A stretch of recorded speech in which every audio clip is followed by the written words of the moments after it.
You know about the mycoplasma? Yeah. You do? Yeah. Not a lot of people know about that. Mm-hmm. Had me on the bench earlier this year. I read so much because I like to cover a vast variety of topics, you know. Mm-hmm. Like I'm trying to Joe Rogan this shit, you know. Joe Rogan talks about everything. And okay, as long as we're going to talk about broadcasters, it is kind of insane to listen to him sometimes because they'll just start a conversation about like bugs or nature and he'll have so much to say. And I'm just sort of sitting there like, I know I've listened to other podcasts where this exact shit has been discussed, but I will never remember it. I can't remember the names of the fucking, you know, different shit with space and nature. It just doesn't. But he simplifies it in a way where you get it. I guess, but I just don't like remember it. Like he just has the most normie ass conversations with huge celebrities, and it's kind of shocking to me sometimes. which is crazy. I remember everything. Yeah, don't tell me shit. I wish I had that kind of dynamic where I could just watch shit and just remember everything. I do. That's a huge gift for a broadcaster. Like that, I do. Like I write when I did my live show, like in Atlanta. We have another one October 20th coming up in Miami at the Flamingo Bar Theater. Right. You know, we got like 100 tickets left. Y'all get y'all tickets. Saw that. Yeah. Ticketspice.com That's it. / Tasha K on stage. I might have to come out. Like that. Yeah, you should come out. I'll be lit with the winos after this, right? I don't even write my stuff. I pick my topics the day of, and that shit is raw. Really? Yeah. Because I'll read it. I'm like, all right, this is my angle. Ready to go. Right. And you already know that you got 10 minutes talking about Krishan Rock. No problem. Yeah. Whatever the topic might be for the day. Oh, yeah. Yeah. I do this shit. That's impressive. I'm true to. Mm-hmm. And I could do 30 topics a show. Right. I may forget a couple of names. Yeah. Sometimes I think my problem is when I try to do that, I'll just start Googling shit because I want to get all the details right. And sometimes I'm not 100%. No, we always state facts first and then I go in with my opinion. Right. You know what I'm saying? So it's kind of like short and sweet. And because I read so much, I remember it and retain it. Like, okay, these are the facts. Right. And then I just go in. So, that's dope. But I've been doing this for so long though. You know, it's second nature. Okay. But has the dynamic in your relationship changed at all due to the fact that you are now successful? No. No. I'm still Tasha. I still clean my house. I still take care of my kids. I still feed my husband. I co-hosted Earthquake show yesterday, and my husband was sitting. We had a break, and they brought in Chick-fil-A, and not Chick-fil-A, Cheesecake Factory, and so I could tell he was hungry, and so I'm talking, and I'm like, "Excuse me, I gotta go feed my husband," and I'll go and fix him a plate. And then I get back to work. Like, so you're on camera and you get off camera to go fix him a plate? Well, we had a break, but we were still getting ready to get back on camera. Yeah, and I go fix him a plate. And does he require that, or is that just you doing what I love to do that. I was raised like that. Right. So my mama cooked for my daddy every day, 3 times a day, cook for us.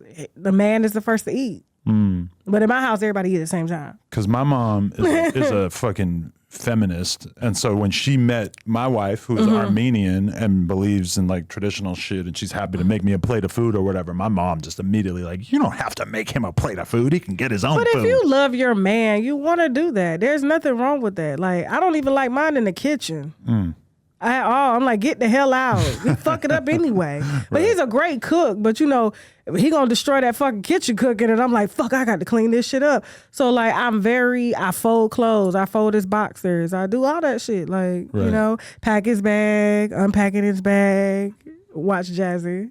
Wait, what's that? Watch Jazzy. She did that. They was like, well, what is your idea of being a submissive woman to Cam Newton? She said, well, packing his bag, unpacking his bag. And it's like, if I know you and I know what clothes you like to wear, I'm going to pack those clothes. Right. Bitch. Let me ask you this. Do you have a realm that you feel comfortable within, and do you try to go outside of the realm? Have you gone farther enough outside the realm that all of a sudden you're talking about people that you can't really get your audience to care about? No, because I don't care. Like, as long as it's funny to me. See, I'm a personality, right? And I'm not a journalist. Never have ever said I was a journalist or anything like that. Don't even live by the journalist. I won't even fucking go to school. I took like 2 classes of journalism. I said, this is bullshit. All this fucking writing, and I talk. You know? No, I am a personality, and what is funny to me, I disseminate. I don't really think about what my audience wants, because they're following me because they like me and they want to know about my thoughts on certain things and stuff like that. Now they'll ask me, "Hey, Tasha, you'll talk about this." If I don't find interest in it, I won't talk about it. Right. Yeah. But like for me, if we're having a conversation on here about Blueface and Krishan, for sure our audience is down to listen to that because they are popping in our world. But as I feel it sometimes where when we veer into talking about Britney Spears, those clips will do significantly less good because my audience, for the most part, doesn't really give a fuck about Britney Spears. Who cares? But if it interests you, they following you. Yeah. You see what I'm saying? But sometimes it's like, am I really that interested in this, or am I just kind of following the incentives because I never do that. you don't believe in that? Too much integrity.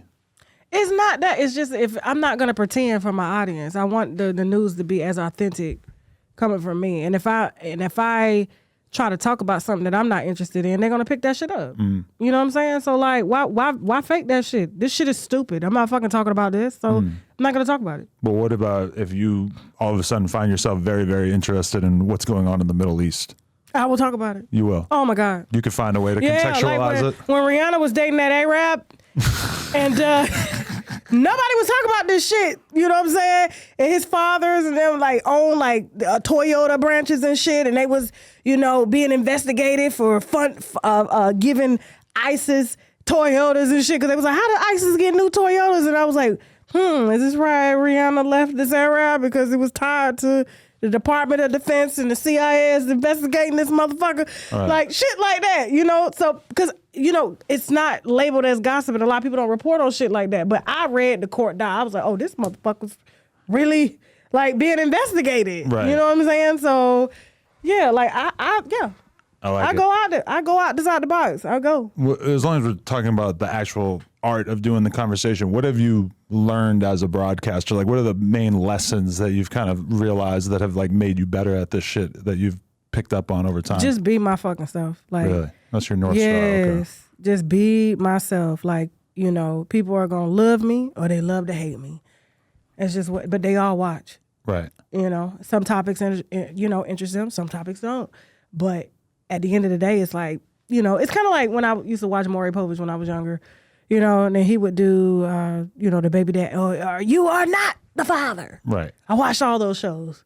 As soon as he had a show, Man or Woman, I wouldn't watch that shit. But I still loved Maury. So I'm just waiting for my shows to come around and then I watch him, That's just pretty much how viewers view shows. Right. You have your niche that they like. You stick to that. You can go outside the box sometimes if you want to.